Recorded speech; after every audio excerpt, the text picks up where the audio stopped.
আমার ইকরার শেষ মুখটা আপনারা আমাকে দেখতে দেন নাই। আপনারা কি আমার দেশে আসার মতো পরিস্থিতি রাখছেন? আমি দেশে আসা মাত্রই আমার উপর মব সৃষ্টি হবে, আমি দেশে আসার মাত্রই আপনারা আমাকে টাইনা ছিঁড়ে ফেলবেন। আমার ইকরার শেষ মুখটা ইকরার পরিবার আমাকে দেখতে দেয় নাই। অনেক আগে থেকে আমার কাছে ডিভোর্স চাইতো, কিন্তু আমি কোনোদিনই ওকে ডিভোর্স দিতে চাইনি। কল দিচ্ছে, আমি ফোনটা ধরছি, ধরার পর ও আমাকে বলছে যে আমার শেষবারের মতো দেখে না আমার। এবার লাইভে এসে কাঁদলেন ছোট পর্দার জনপ্রিয় অভিনেতা জাহের আলভী। আমার ছেলের জন্য আমাকে জামিন দিন, আমি ছাড়া আমার ছেলের এই পৃথিবীতে আপন বলতে কেউ নেই। কারাগারে নেয়ার আগে এভাবে আকুতি জানিয়েছেন অভিনেতা জাহের আলভী। আলভী বলেন, আমার ছেলের জন্য হলো আমাকে জামিন দেন, আমার নিষ্পাপ সন্তানটাকে নিয়ে দয়া করে আমাকে বাঁচতে দিন।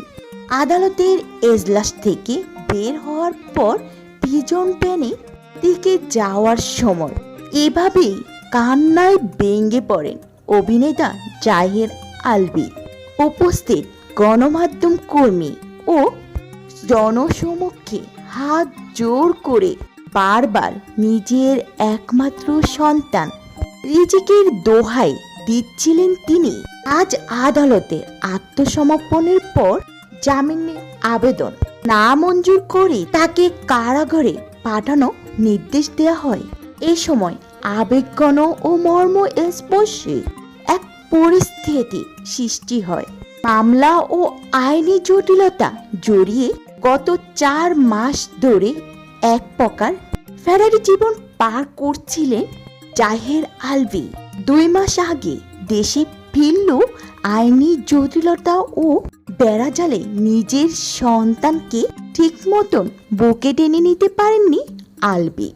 আজ যখন আদালত তাকে কারাগারে পাঠানোর নির্দেশ দেওয়া হয়, তখন নিজের চেয়েও 5 বছরের অবুঝ সন্তানের জন্য বেশি শঙ্কিত হয়ে পড়েন তিনি।